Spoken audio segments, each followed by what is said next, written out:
Just wrote up an introduction as to a possible way that graphology could be used to enhance therapeutic procedure. Graphology could be a potentially useful tool for enhancing therapeutic procedure, and it's based on the assumption that during a counselling session the counsellor is open to hearing the client express thoughts and feelings, and also the counsellor will probably be watching non-verbal communication, cues such as voice changes, emphasis on certain words, physical movements, and therefore by building up a picture of what is going on in the mind of the person you're with, graphology is the process of looking at expressive gesture which is frozen on paper, whereas you can pick up a great deal of information by watching a person's body movements, as I mentioned before, also voice changes, word emphasis.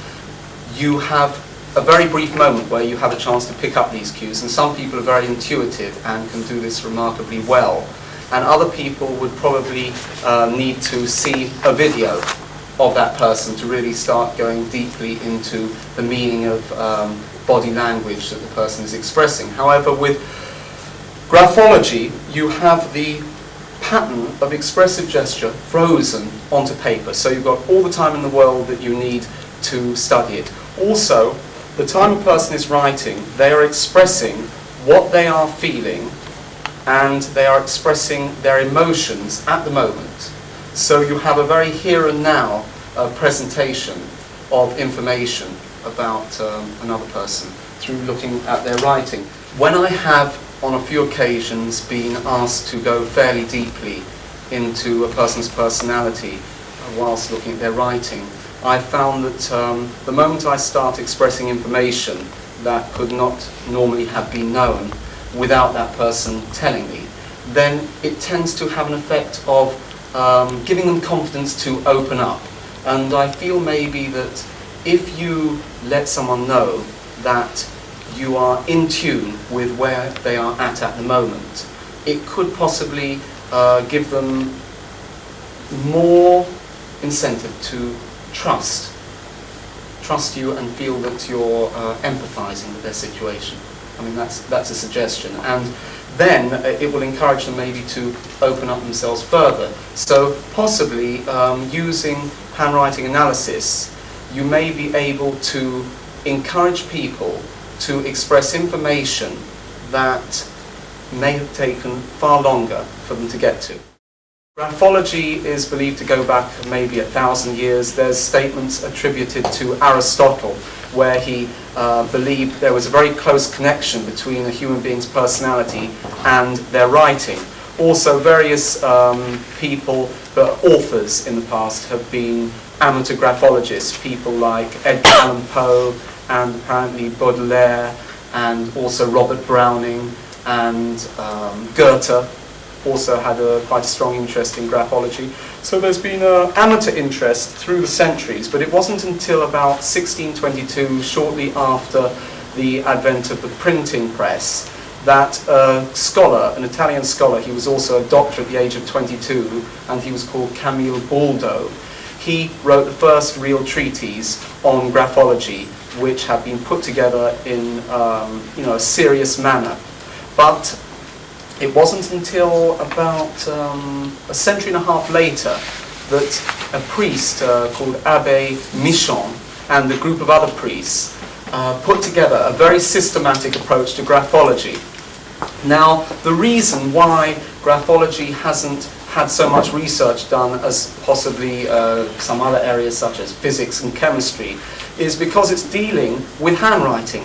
And prior to this century, there were very few people who were literate, so there wasn't really much incentive to build up an extensive knowledge of the art or science of graphology, since you would be left with something that could only be applied to a very limited section of the population. So that's my belief why there's been so little research done into the area of graphology, simply because it's new, because it's dealing with an area that's only become relevant in the last 100 years.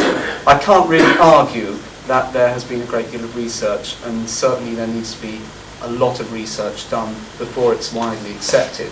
However, it seems to be very reliable in the hands of someone who's very interested and who's widely read other authors on graphology and managed to weed out the bits which are irrelevant and sort out those areas which work. It's largely, on the practical level, graphology is using information based on empirical observation, just simply noticing that groups of writing characteristics occur with specific personality types, noticing that, writing them down, and then testing those theories.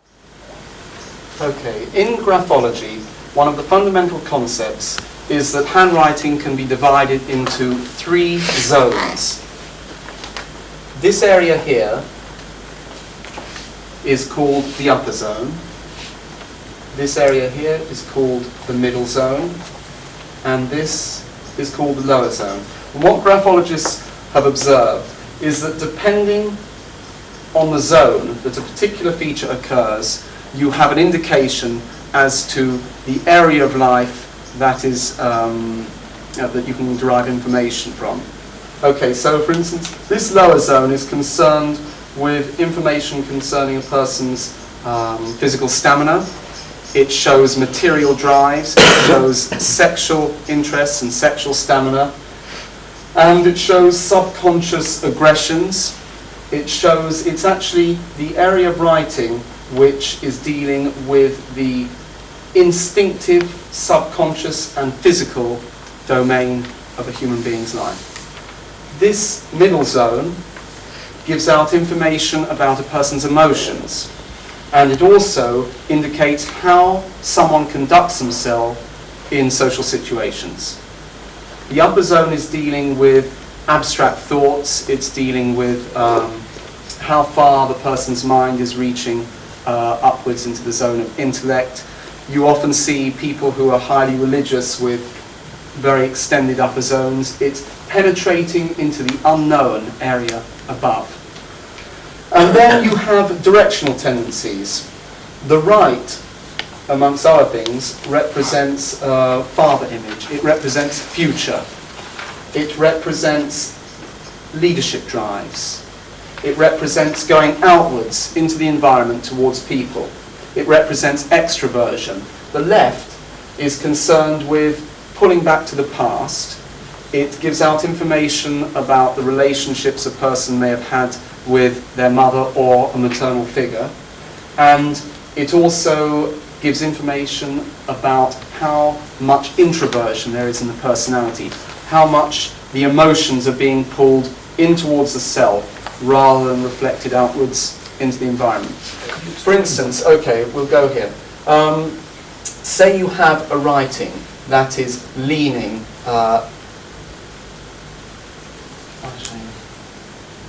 when you're scoring for instance, left slant or left tendencies in the writing, you tend to deduct a half point. This is a system I use, a point system, when you're dealing with someone left-handed. But when you have an extreme slant like that, it doesn't really matter whether they are left-handed or right-handed, because that's so pronounced. If it's a very slight left slant, it might not be so relevant in a left-handed person.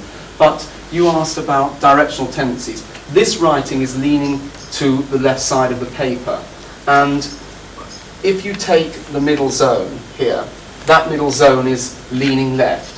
And as I mentioned before, the middle zone gives out information such as communication with other people in social situations and expressiveness of emotions. Where you have the middle section of the writing, the middle zone of the writing leaning left, you have a situation where the person is very strongly holding in their emotions. They are suppressing their emotional reactions. They are not only suppressing the reactions to other people, but they are suppressing them or repressing them so that they themselves are not aware of what they're feeling. A writing that is leaning rightwards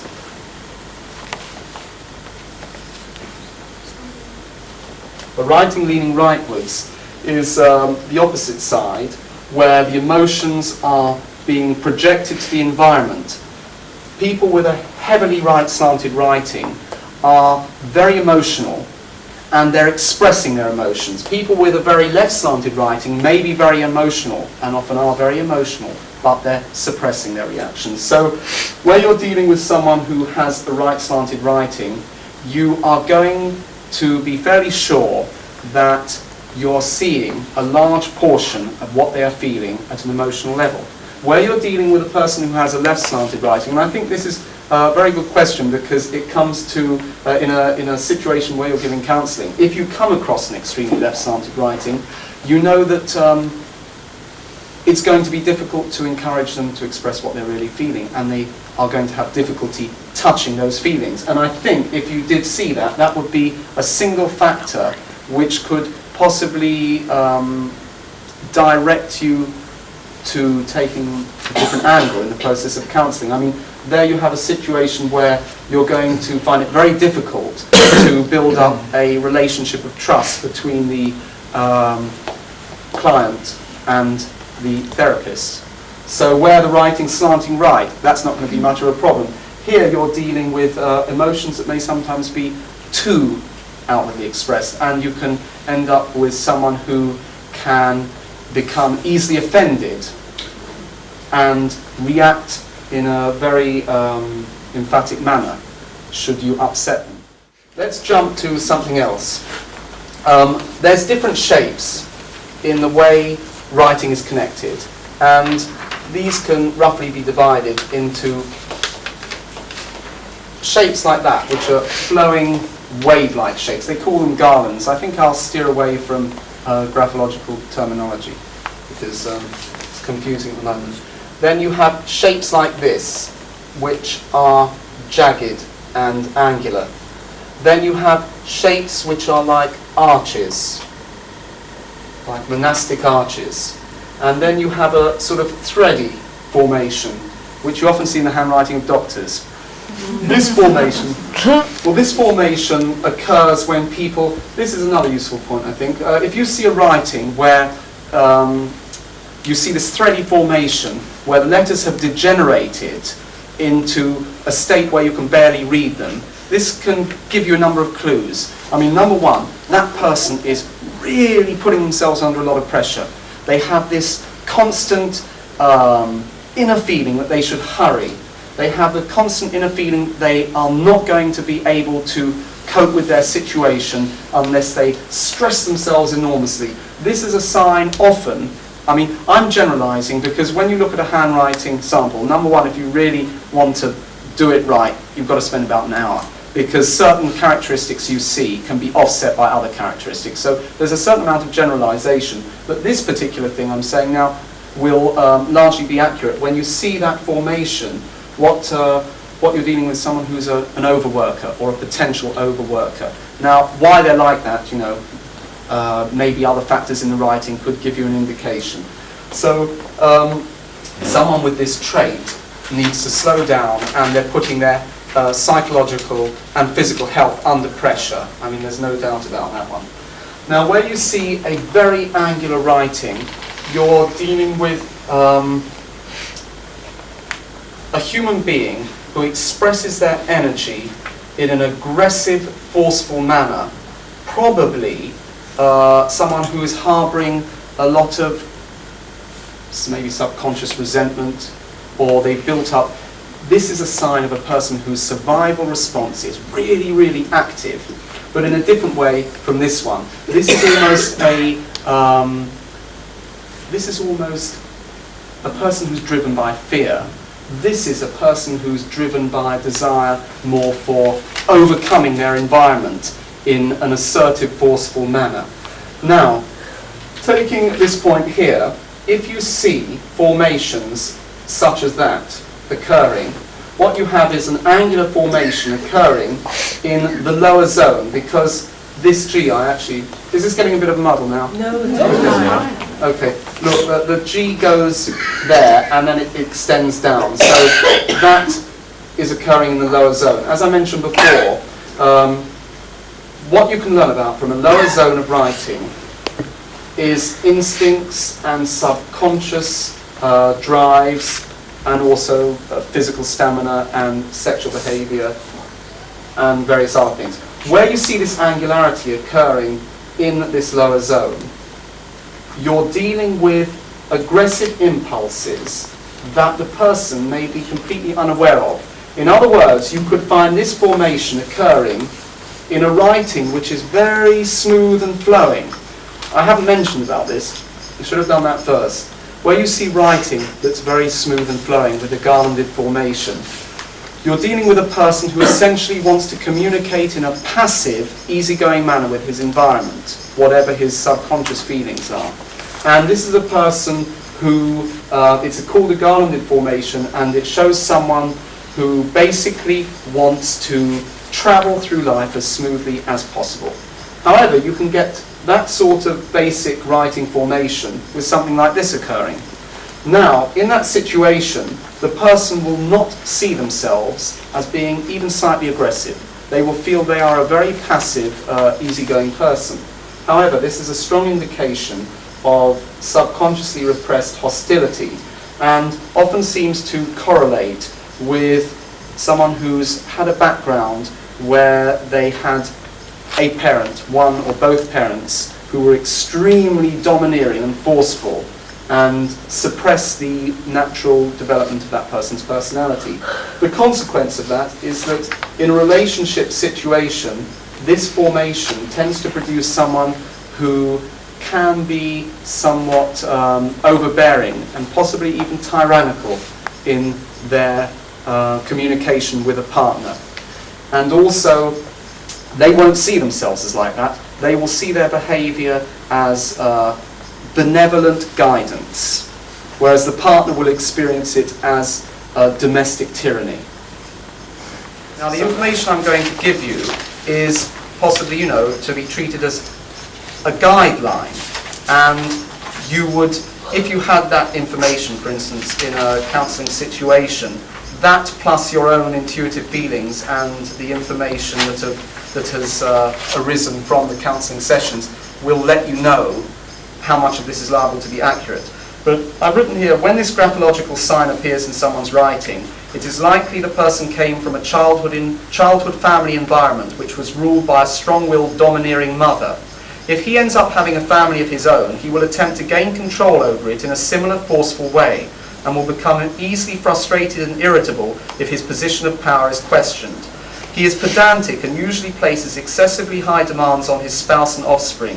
If they do not live up to his expectations, he can be very fault-finding and judgmental, and will frequently manage to make them feel guilty in order to strengthen his control over them. Living with such an individual in an intimate relationship is obviously going to be very emotionally demanding, and unless his partner is prepared to put up with a great deal of extra conflict, she will have to accept him as the boss. On the positive side, however, he will have highly protective feelings towards his family and is likely to work hard to provide a financially secure environment. With his forceful personality, leadership drive and determination, he will inevitably be a good survivor. Such a person could perhaps best be described as a well-meaning, benevolent dictator. So, that information I've actually tested on frequent occasions, and by coincidence I happen to have relatives, both blood relatives and people, my wife's mother has that sign. My father has this sign, his mother had that sign, and also my aunt's husband, who was a doctor, had that sign. And in every single case, there was this very, very well-defined pattern of behaviour. Now, I took into account other aspects of the writing, and I deduced that it really was coming from this one sign. There's not many signs in graphology which you can take just a single sign and depend on a fairly high degree of accuracy on that sign alone and nothing else. So, I'm not trying to simplify the area of graphology, and possibly other graphologists would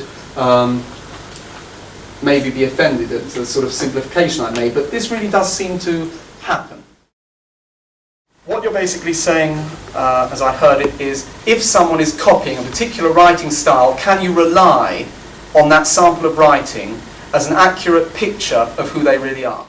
What I'm trying to say is, if you go for italic writing and you stick with it, or any other specific copybook style, you're going for that style because it reflects what you are most closely, or what you feel yourself to be, and also actually producing that style will in turn feed back to the person and alter their personality. For instance, I think that if you were to take something like posture, people maybe they join the army and they're slouching like that, and then they're kicked in the butt, and they end up being forced to stand like this all the time.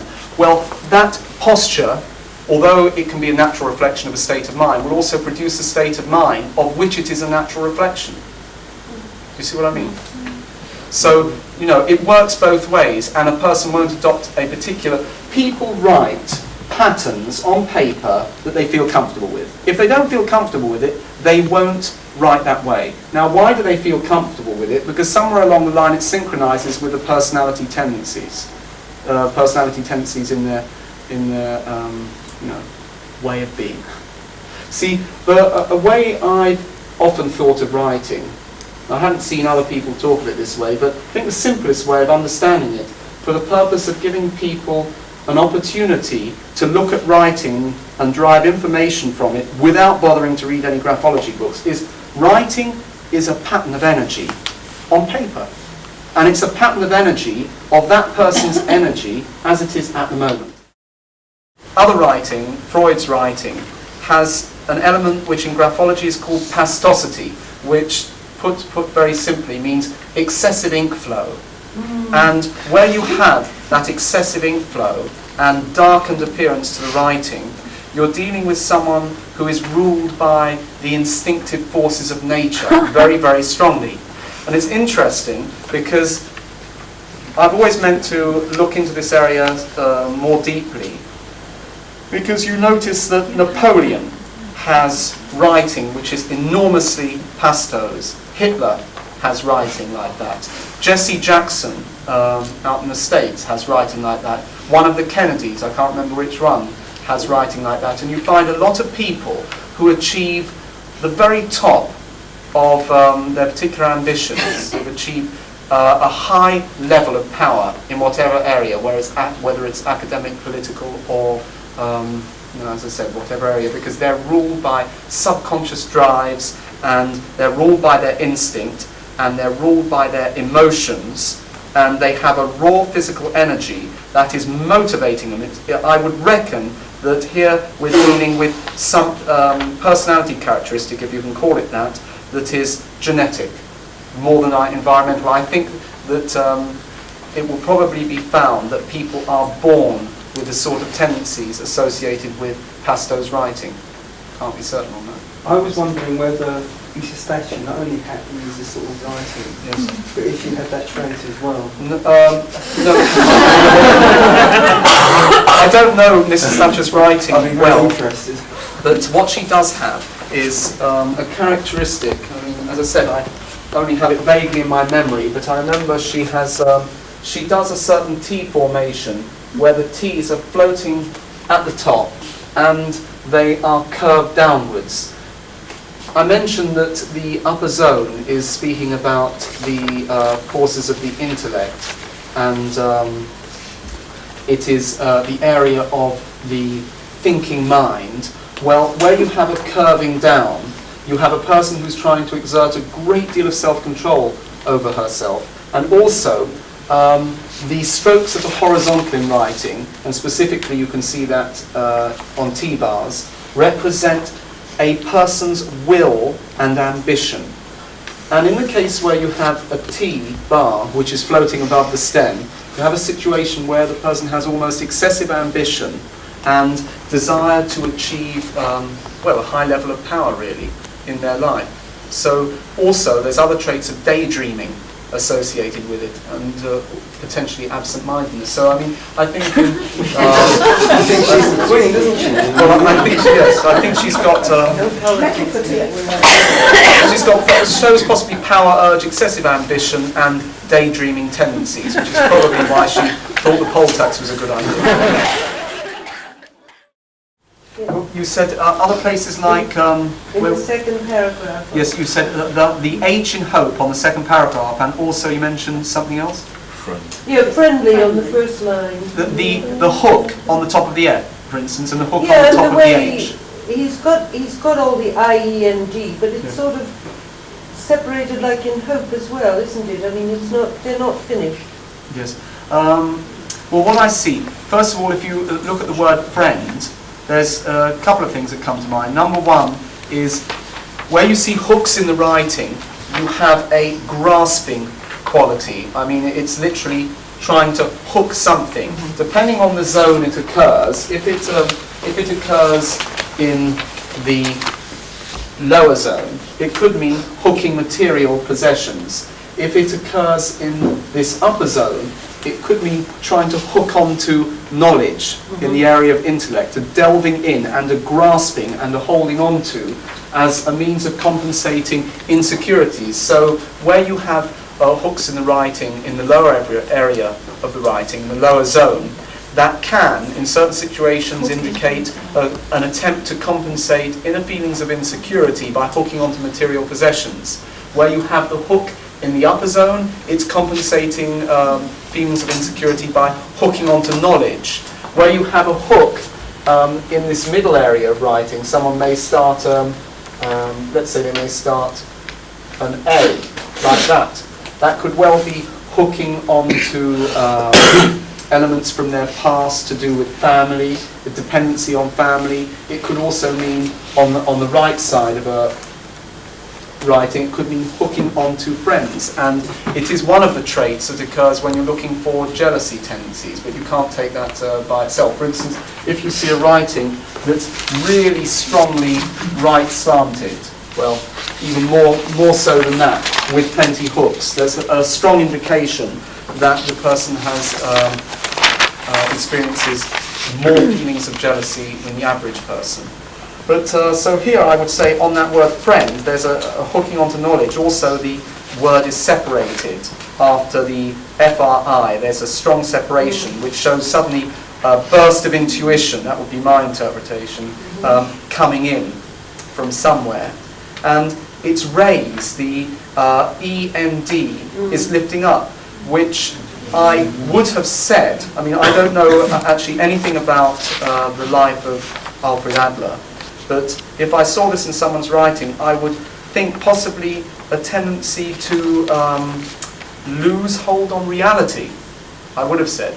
Maybe over-optimism, grabbing hold of the person and then they're trying to pull themselves down. Possibly strong fluctuation of emotions causing temporary loss of grip on the reality around them. On the H again you see that hook, which is possibly an acquisitive stroke pertaining to accumulation of knowledge. Where you see, this is something else I'm seeing here, a wide open O on the hope and a wide open O on the for, which is much thanks for. When you see many circle letters with wide open gaps at the top,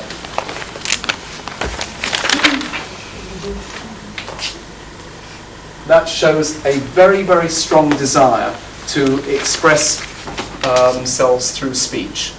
And if that predominates throughout the writing, you have a person who is dissipating vast amounts of energy through compulsive talking. That's quite good. I mean, he'd like to speak more than he did to write. Really? Whereas Freud was the other way around, wasn't it? Yeah, well, Freud was the other way around. Yes, that's interesting because I didn't notice that you rightly pointed out, because I said I haven't looked into either of these. I photocopied them today. But Freud's writing, you quite rightly said, has no open circle letters, which shows possibly a lack of a feeling of discomfort in the area of expressing themselves through speech. Where you see that trait, I'll just read this out. This person dissipates his energy with incessant talking. You will not have to push him to give you his opinions. I'm using him, I mean him or her, because he will voice them willingly, whether you like it or not. His telephone bills are likely to be astronomical. Sigmund Freud would probably have classified him as orally fixated. Indeed, it's quite possible that when not engaged in conversation, he will fill his oral cavity with a cigar, cigarette, chewing gum, or maybe just the tip of his fingernails. Alternatively, could be a compulsive nibbler who eats frequently between meals and complains he has trouble keeping his weight down. That's a little bit of humour, not necessarily to be taken seriously, that last paragraph. Being a compulsive talker, he will often feel uncomfortable in moments of silence if he is with someone he does not know well. and will immediately try to start conversation. These people tend to feel uncomfortable unless they fill every moment with talking.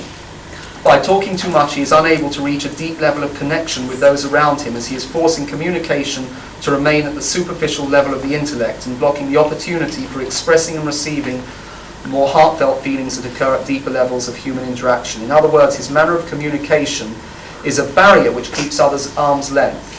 There's another thing that comes out with this open circle letters. The same way as people with that trait tend to talk openly to others, they also have a tendency to talk to themselves, and that could maybe be called brooding. So I've written another problem area for him is that he tends to brood for much longer periods over conflicts he has had with others, as after such situations occur, instead of forgetting them, he maintains them in his memory by mulling them over incessantly in his mind. This has the effect of constantly re-stimulating the negative emotion he felt during the actual situation. He is constantly stoking the fire of his negative feelings. Because of this, he loses perspective in such matters and will exaggerate the importance of what may have been merely trivial disagreements. It can therefore take a great deal of extra, unnecessary time for him to re-establish feelings of harmony within himself when he feels he has been wronged. Also, compulsive talkers are often extremely physical human beings, and I seem to notice that maybe it occurs, that trait, in the writing, in people who are not engaged in much physical activity. So it's a way the body lets out this nervous energy, which could be better used perhaps in physical exercise.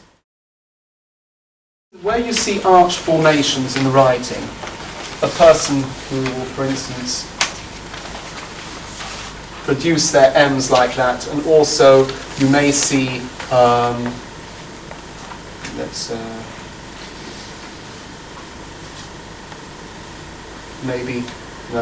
wouldn't occur, where you see arch formations on an L, so you might see, they might do an L like that, where in the word all, there will be that arch formation occurring in the formation of the first letter L. It can happen like that. Or, as I said, on these M's. Where you see that happening, you have a trait which is showing someone who is hiding what they're feeling. They're suppressing themselves on the emotional level, but it's not the same as the emotional suppression which causes the leaning towards the left. Whereas a left slanted writing, this sort of writing, is an emotional suppression which frequently also shows a lack of contact with their own emotions. This person can be very much in contact with what they're feeling, but they're not willing to express that openly. What else can be said about that? It's a very creative stroke. Invariably, people with that type of writing formation have an ability to use their hands in a creative fashion. And if they're not actually engaged either through their work or in their private life using that as potential, that can be a source of great frustration. Because I've come across writings where there's a great deal of restlessness and emotional disturbance, plus these creative formations. And when I've asked them about their creative ability, they've mentioned that in the past they used to be involved in painting a lot, but now they do nothing. And I'm beginning to think that there may be a connection between signs like this, which show creative potential, very frequently show creative potential, and restlessness in writing when that's not being used. The same way as physical energy, where you see very long extensions into the lower area of the writing. For instance, you'll see a G, and there's a great big long extension. That is showing a person with an enormous amount of physical energy. And again, if you were to see writing where there's a great deal of restlessness, which, what I mean by restlessness is the writing's all over the place, and you would see that sign in the writing, long extensions. If you were to ask the person if they're very into sport and you find that they do nothing, you would probably find a great deal of their restlessness could be channeled off through a sporting activity, and I believe the restlessness is coming from a physical nature which is not being expressed. So where you have a potential or an energy in the writing, where you have a writing sign that's expressing a potential that is not used, that causes pressure in the person. You have this garland formation in the production of the letter M. That's interesting because for some reason it invariably seems to show someone who is remarkably quick thinking. 9 out of 10 times that you see that formation, that individual in the school environment, for instance, would have either been a top student or the lazy type of student who could get by with the minimum of work and, adequately pass their exams. It seems to be featuring in the writing of people who have very high IQs. Now, that doesn't mean to say that someone with a high IQ will have that sign, but it works the other way round. Any particular sign you see in a writing, the personality characteristic it's revealing will be very likely to be there. But if you don't see that sign, that characteristic may also exist in the person's personality and show up in other ways, or not show up at all. So as I said, this is a sign of a very high intellect and a quick thinker. If they're only very weakly formed, it's less relevant. But when they're sharply formed M's like that, that trait stands. Where you have this rounded M, you have a person, as I mentioned, who often can use their hands well. This type of M formation often features in the writing of people who are good mechanics or who have architectural ability, a feeling for structure. It's, a nicely formed structure. I'm talking about when the M is rounded at the top and of equal height, not where you get something like that. So where you have a pleasantly formed formation of the letter M. These are methodical thinkers. They can be misunderstood to be less intelligent than, say, this type of thinker, but that's frequently not the case. It's just that this person will be most at home with areas of knowledge that require practical application, whereas this person can be well at home with the area of theoretical area, abstract area. So in school situations, teachers can often think someone with that formation is a slow thinking person. Whereas it may simply be the case that the school environment provides a largely academic, abstract area of information which these people don't relate well to. Where you see this type of M formation, you have a mind that is constantly penetrating whatever it encounters. You have the inquisitive, analytical mind. If you see frequently throughout the writing this sharp formation, you can be sure that that is someone who will not be gullible. They like to think for themselves. They won't trust what you tell them unless it fits with their own body of knowledge. They're prepared to work hard to investigate and discover information which they're not familiar with if they're interested in it. This person tends to be the more often lazier type of thinker because they so rapidly comprehend that they don't develop the habit of struggling, which analysing often requires someone to do.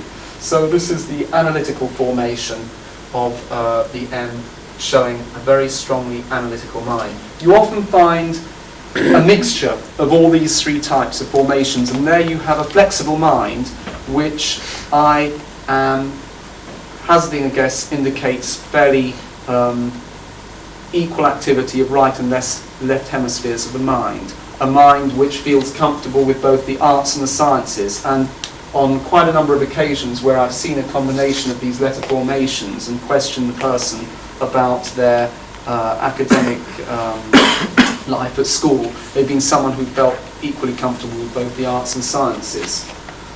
So, is that the same for W's? no, it wouldn't be the same for W's. Here specifically, you can trust the M's. You can also trust the N's, but they're less reliable. But I would really just stick in this situation with looking at the way, for a quick guidance as to the type of mind someone possesses, you look at the M formations. This is one area where I maybe think it could be worth working on. I used to have a signature like that. Well, I changed it on purpose to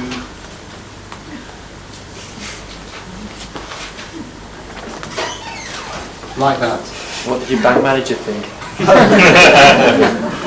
Well, I did that because throughout the writing, there are one or two things which I genuinely think are useful to alter in the writing. If you see that your T bars are very weak, something like that. It's a useful thing to extend T-bars because that tends to increase assertiveness, and it also increases willpower. I believe that. I don't know how a lot of graphologists have researched that and are convinced that is true. I changed this, I extended the T-bar, I also wrote out the first name because I happen to come from a family environment with a very sort of authoritarian, possibly, upbringing because I was at a boarding school, and certain events may have tended to suppress individuality, maybe, in some ways. So I wrote out that name in full, and I underlined it because an underlining on a signature is a sign of self-reliance. And I suppose if you're signing a signature very often, and you're constantly doing that, and you know that it means self-reliance, you might be influencing the subconscious. So even if it's not exactly the movement of the hand which is causing an alteration of the personality, it may be that, that's what graphotherapist suggests, but it may also be that if you know extending your T-bars is a sign of willpower, then every time you do that, you know that you're making a conscious decision to improve your willpower, so it may be that. Just as I was saying, people tend to choose the patterns of writing that suit them.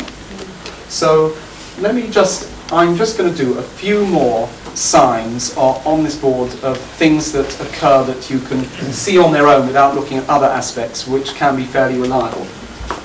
Let's talk about how much you can trust what someone's telling you, not necessarily meaning that they're being dishonest, but they may be hiding the truth. Where you see formations like that on circle letters, so you might see, where you see formations like that, this is a sign that the person is frightened about the effects on other people of telling the truth. So they may be someone who's telling white lies to stop, to prevent from hurting others, or they may be actually hiding information because they feel it's in the interests of their own survival. So this is a sign which I would say shows a hiding, certainly an ability to easily hide the truth. If that is throughout the whole writing, in virtually every single formation of the letter O and A, it could mean that they actually, lie, go as far as generally lying. But if it's only seen occasionally, so it's an indication of fear of the effects of telling the truth. Something else, where you see writing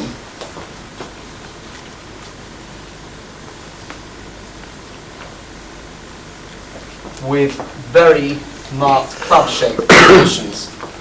You could see it on a letter T. I mean, it looks a strange thing to see, but I have seen that at times. It's more meaningful if the T is down-sloping. What you're looking for, I haven't drawn it so well, is a marked thickening at the end. This shows physical energy that the person has difficulty in controlling, and it can indicate violent tendencies when they get angry. So that is something possibly worth knowing if you're with someone with that sign, not to annoy them.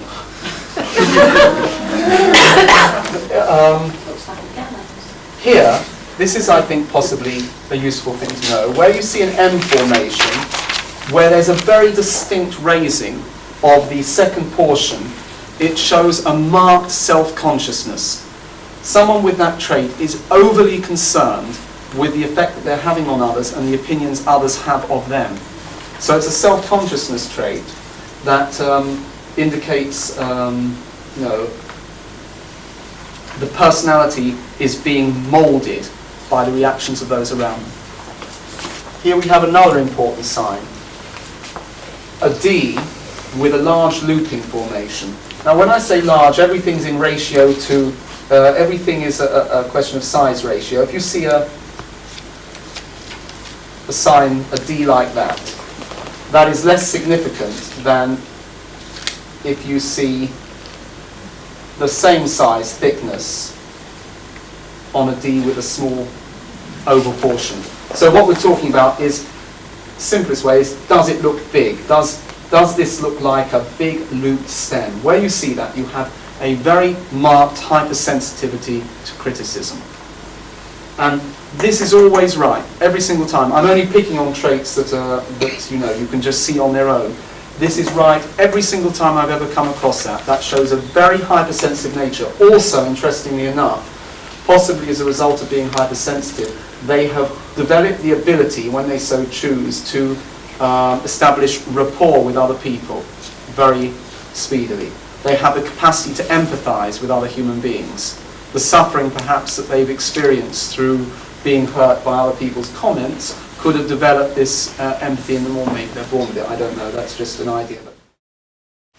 This person has an extremely sensitive ego, which is easily bruised. He cares far too much about the opinions others have of him and is always on guard against direct or subtle verbal attacks. He will register a put-down no matter how indirect or unobtrusive it may be, and his clear memory of emotional hurts will not allow him to forget such incidents. Living with such an individual is by no means easy. Because he is so hypersensitive, he may at times misinterpret even your well-meant advice as personal criticism and will react by becoming very upset and angry. This behaviour pattern often seems to trace back to a childhood in which the person experienced frequent disapproval from others, either in the family or school environment. He seems to be suffering from the after effects of an overdose of criticism, which has caused him to live permanently in a state of fear of being hurt by others. It is clear that these childhood experiences have made him emotionally very insecure, and though he may not be consciously aware of it, he has an intense fear of rejection. This has made it very difficult for him to feel that others accept him, and that is why he overreacts when he thinks he is being criticised, for he experiences criticism as rejection. Consequently, in an intimate relationship, he becomes deeply upset if criticised by his partner, because he subconsciously fears this could mean she doesn't love him. On the positive side of the situation, he will have a sentimental nature and is capable of being a sympathetic partner if treated in the right way. He is positively affected by compliments to a far greater degree than the average person. And when you see this, let's take it a little bit more accurately here. So that means, for instance, sensitivity to criticism. If you had a massive balloon shape like that, here you have persecution complex. I mean, someone with that trait will notice you looking at them and think, why are you looking at me like that? What are you thinking? What nasty thoughts have you got in your head? I mean, a real persecution complex. So, somebody in my family actually does have D's exactly like you've drawn it. Exactly. and does that picture fit? Oh, absolutely. I mean, she does have a persecution complex. She thinks everyone's getting at her. Everybody's after stealing her things and everything like that. She might be right.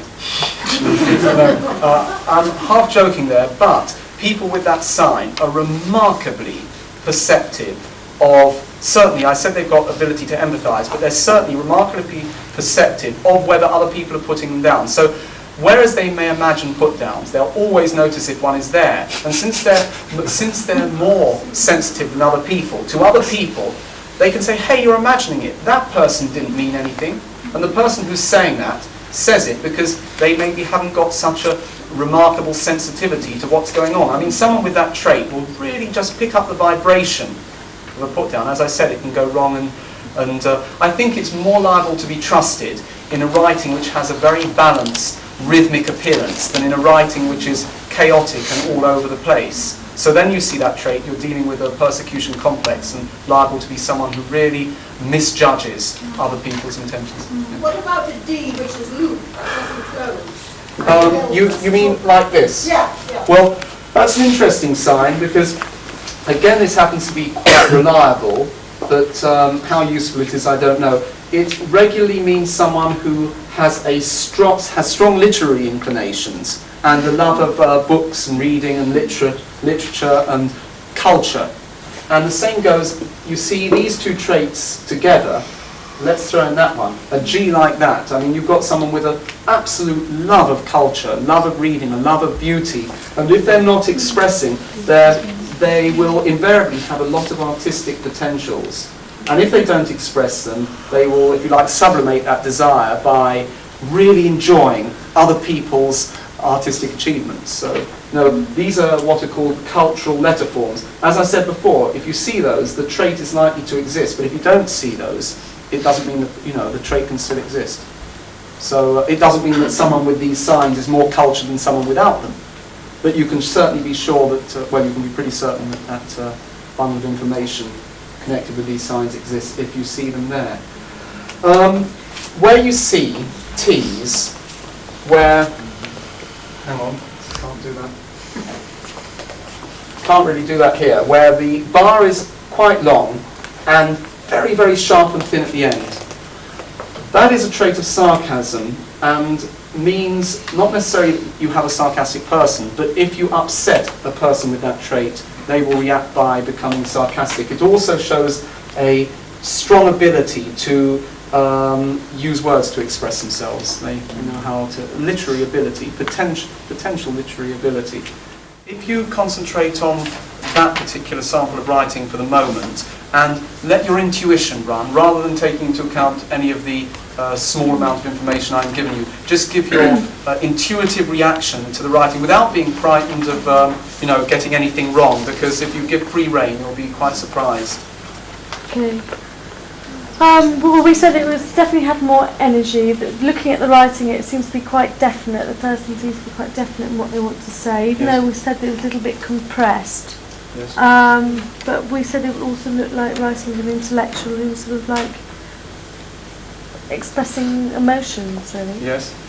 And one little cue is if you imagine, the same way as if you take a particular body movement and you mimic that, you can get a sort of sensation of how that feels. If you imagine that you were writing that, how you would feel, you might be able to go even further. But that was very accurate, what you said already. But anyone else or would you like to say a little more? On the second writing sample, for instance?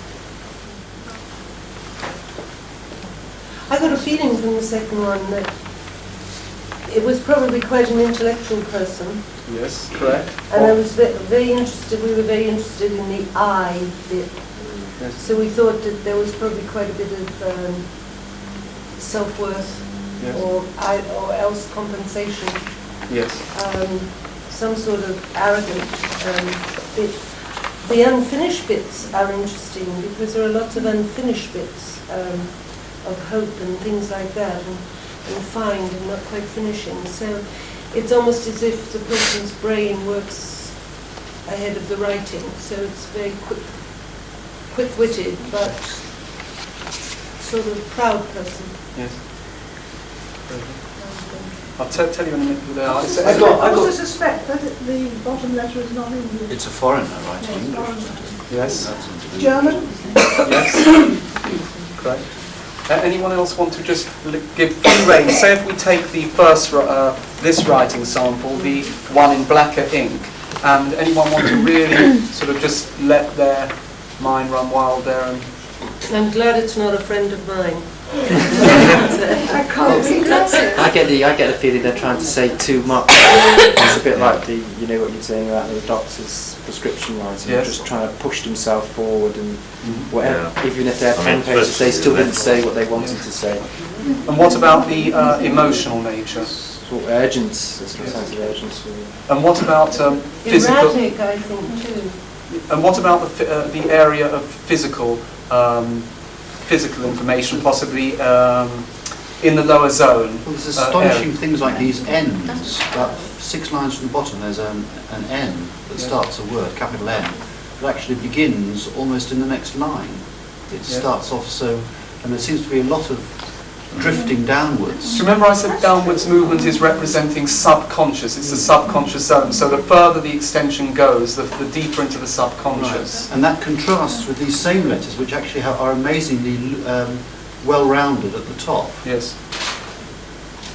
What about the, say, physical or sexual nature of the writer? Anyone get any sensations about what sort of... is this a person who is... whose mind is in that direction? Doesn't last very long. I think you pretend to be more tender than he is, because the roundedness of the My Sweet Darling Girl is very different from the rest of the excerpt. But is it someone where the sexual area would be of interest? Is it Freud? It's Freud. Yes. Okay. First, the top writing is Freud. Is it the top writing? Yeah, the top writing's Freud, and the other writing's Adler. I thought that would be an interesting. The The second piece of writing, I thought that it seemed like a lot of care taken into the writing because the letters, although they're written quite nicely, they're actually separate, as if the person wanted his message to be understood. Yes. Well, that's a good point about the letters being separate, because that's one of the signs, I mean, you have to look at other factors to confirm it, of intuition. So Adler's writing is a far more intuitive writing and belonging to a person with a sensitive nature, softer nature, a more academic-minded person who possibly underrates himself. Certainly, you mentioned about, Rita, about the I. The I possibly, which is enlarged, is an attempt to compensate inner feelings of self-demeaning tendencies. So, I mean, that's a possible reason why that has occurred. I don't know if anyone who gave me writing wants me to read out anything. I'd really like you to do the one that slopes upwards. You didn't mention... Yes, this one here? Because that was given to me by somebody who a lot of people here know, but okay. is not here. Okay, shall I say the name? Could you say something about that sloping upward? Yeah, okay. It would be good if you said the name. Okay, this writing is by someone called Ken, and it's addressed to Rita. I see someone who has a very quick thinking mind, extremely, no, I don't think they'd be offended, vivid sexual fantasy, highly assertive personality with strong leadership drive, an ebullient sort of strong nature, intuitive and logical. But when I say intuitive and logical, there's reservation there because they've got 1,001 ideas and plans which are likely to overload even the most logical and effectively intuitive person. It's a highly persistent nature and a forward planner, very, very resourceful, but this excess of ideas and excess of possibly desires is leading to a certain confusion in the personality. There's a strong social presence with an abundance of showmanship and a very expressive nature. They'll have an extremely friendly approach. An abundance of physical stamina is revealed by the writing. I mentioned earlier on about the long lower extensions. I can pass this round and you can see, I mean, this is an example of writing with fairly long lower extensions showing strong physical stamina. There's good rhythm and an enjoyment of singing. And there's impatience due to too much planning for the future. There's very high material drives. This person finds it easy to bluff and tell white lies whenever they wish. There's possible guilt feelings in the relationship area. They become sarcastic when angry and have rigid thinking patterns. One or two other things come, and that is optimism is revealed by upslanting strokes, which can be upslanting T-bars, can potentially reveal optimism depending on the non-existence of traits which go the other end of the spectrum. So upslanting can reveal optimism. Upslanting of lines most definitely does reveal optimistic tendencies. But where you see it so upslanted, taking into account people's biochemical nature, when you go really high up, you're bound to come down. So it often tends to be associated with people with possible manic depressive tendencies. And they go high as a kite and feel absolutely great, and then they shoot down to the pits and feel like hell. So, you know, this is a writing which seems to fit that category. It's a very sort of it's a writing of a person who's very, very aware of the impression they're making on other people. And they wish to make a very good impression, and they wish to impress their personality on those around them in social situations. And their personality can at times be so over-assertive that they dominate and suppress other people's expressiveness when they really get going. It's a personality also with generosity strokes in the writing, and when they feel for someone, they can be, you know, remarkably generous and open-handed. As I said before, this is a quick mind, potentially very quick mind, and I would say, you know, sort of not always, people don't like to hear about IQ, but I mean, I would reckon this is someone top 10% IQ straight off, but their excessive ambitions and excessive desires, and also too many ideas in their head, is a force which is holding them back from getting where they may want to be. Because where they want to be is maybe too far. You see, this is a writing where you have a situation where what they see themselves to be and what they would like to be, there's too big a distance. I mean, I think of it in terms of well, I use the words, if you like, if the ego, dangerous word to use probably, but that's what I use, what they see themselves to be, the picture of who they are, how they view their possessions. The ego is there, their ego ideal is somewhere off the page. So whatever they achieve, I reckon in this sort of writing, that same situation can tend to occur. So where they want to be is constantly moving away from them because there's no limit. So this is a personality with almost excessive ambitions. Having said that, this is a strongly emotional nature, a Mediterranean temperament. Mediterranean temperament. Enormous, physical drives, someone who should possibly be releasing some of this energy into physical activities. And something else I see. There's a pulling away, strong pulling away. You look at the writing, it's really pulling away from that left side of the page. The left side of the page represents the past, represents mother. The right side of the page represents future, ambitions, the outer environment, moving forwards.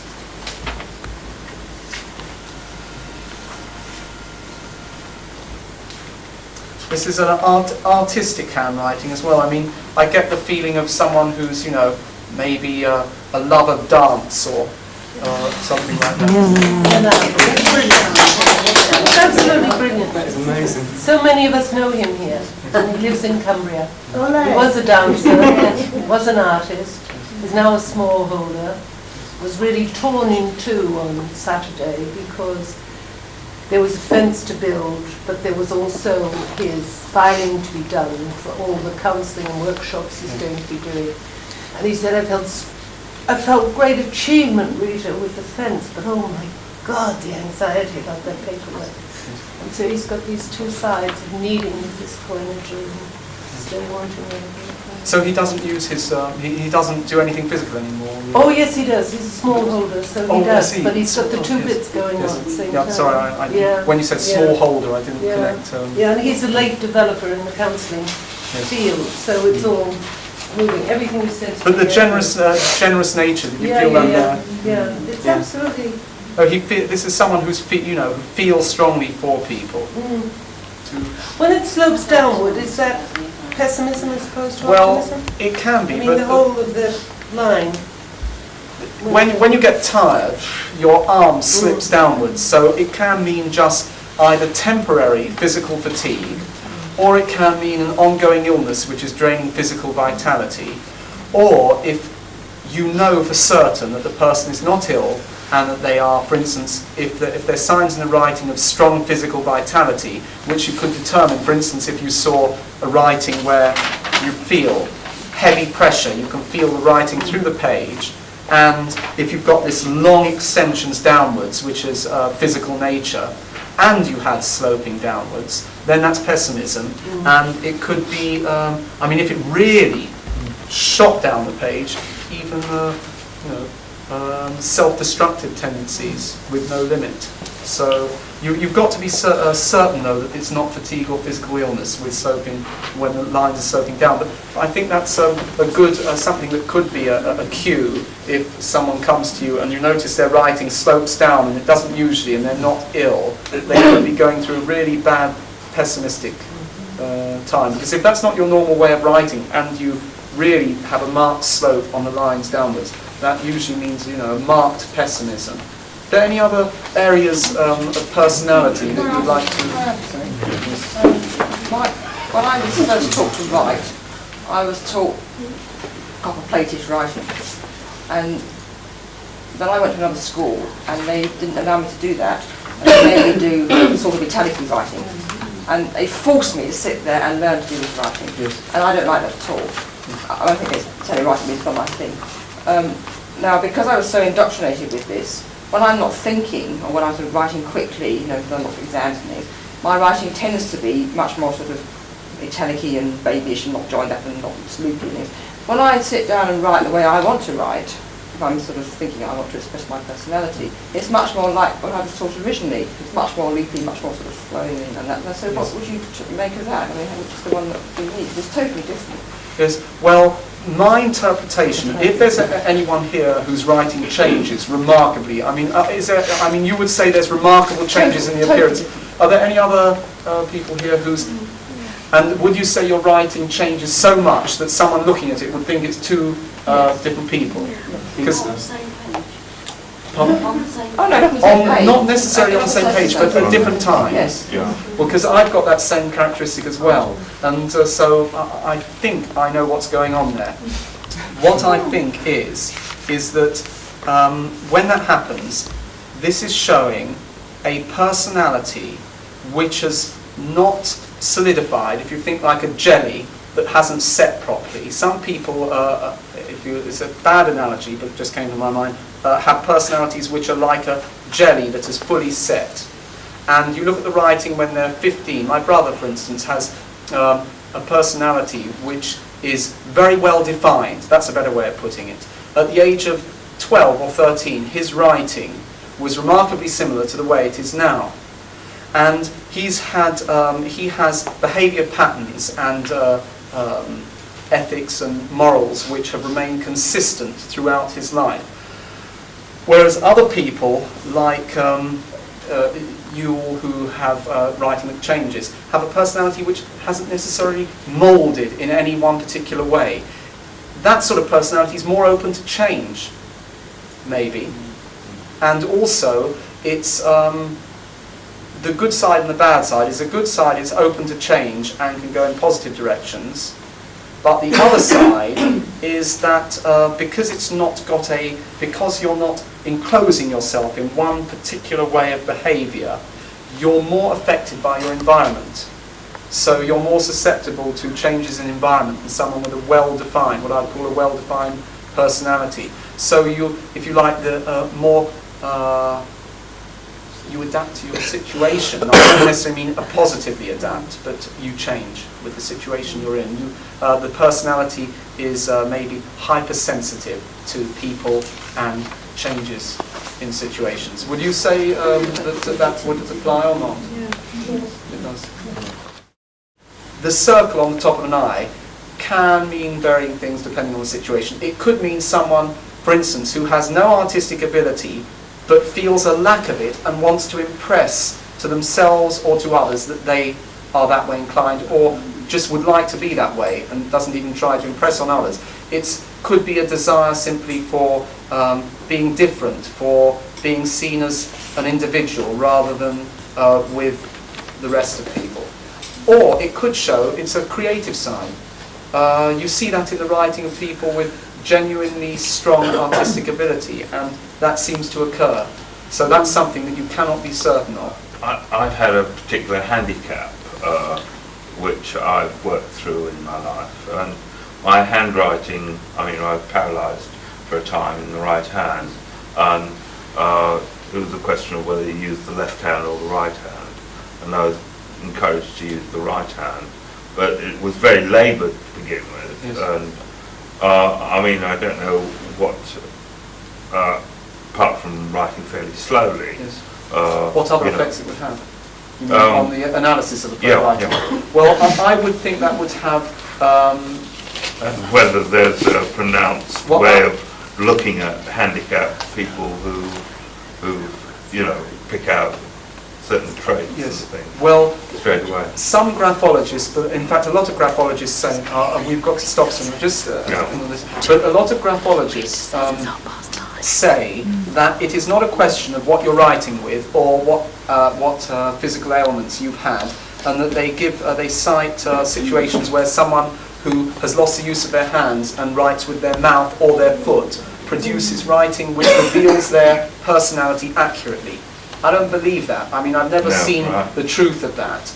It doesn't seem right to me, but there's people who have said that, who claim they have researched that. So, you know, I'm not to know, but my intuition suggests that if you have a handicap that is mechanically interfering with the process of writing, that is obviously going to remarkably change the reflection of personality potentially revealed to a handwriting analyst. I mean, I can't see that it can be analysed, if you like, fairly.